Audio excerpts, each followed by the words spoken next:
नमस्कार सर्वांना.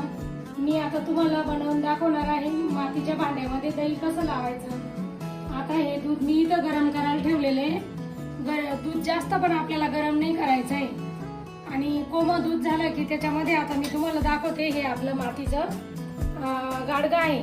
हे आम्ही याच्यामध्ये दही टाकतो म्हणजे आंबट होत नाही. आता याच्यामध्ये इरजण टाकायचं थोडंसं आणि हे इरजण टाकल्यानंतर हे याला असं फिरवून घ्यायचं चमच्याने. इरजण असं लावून घ्यायचं सगळ्याला.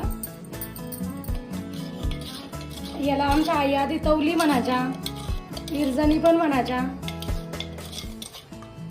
आणि आता हे आपलं इरजण यामध्ये आपण टाकलेलं आहे. आता हे दूध किती गरम झालं बघायचं. हो, जास्त पण गरम नाही आणि जास्त पण थंड नाही. आता हे दूध वरून याच्यामध्ये असं सोडून द्यायचं.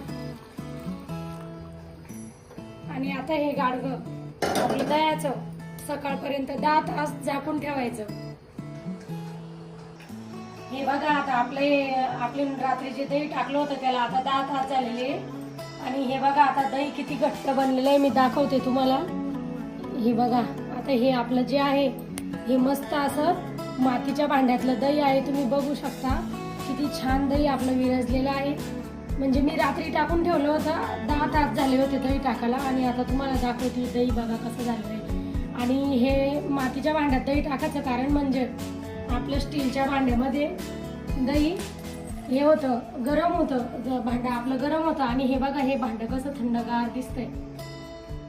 हे भांडं आपलं जे आहे ते मस्त असं थंड राहतं वरून, तर दही पण त्यामधलं मस्त थंड आहे. हे बघा आता हे आपलं दही बनवून रेडी झालेलं आहे. अशाच नवीन नवीन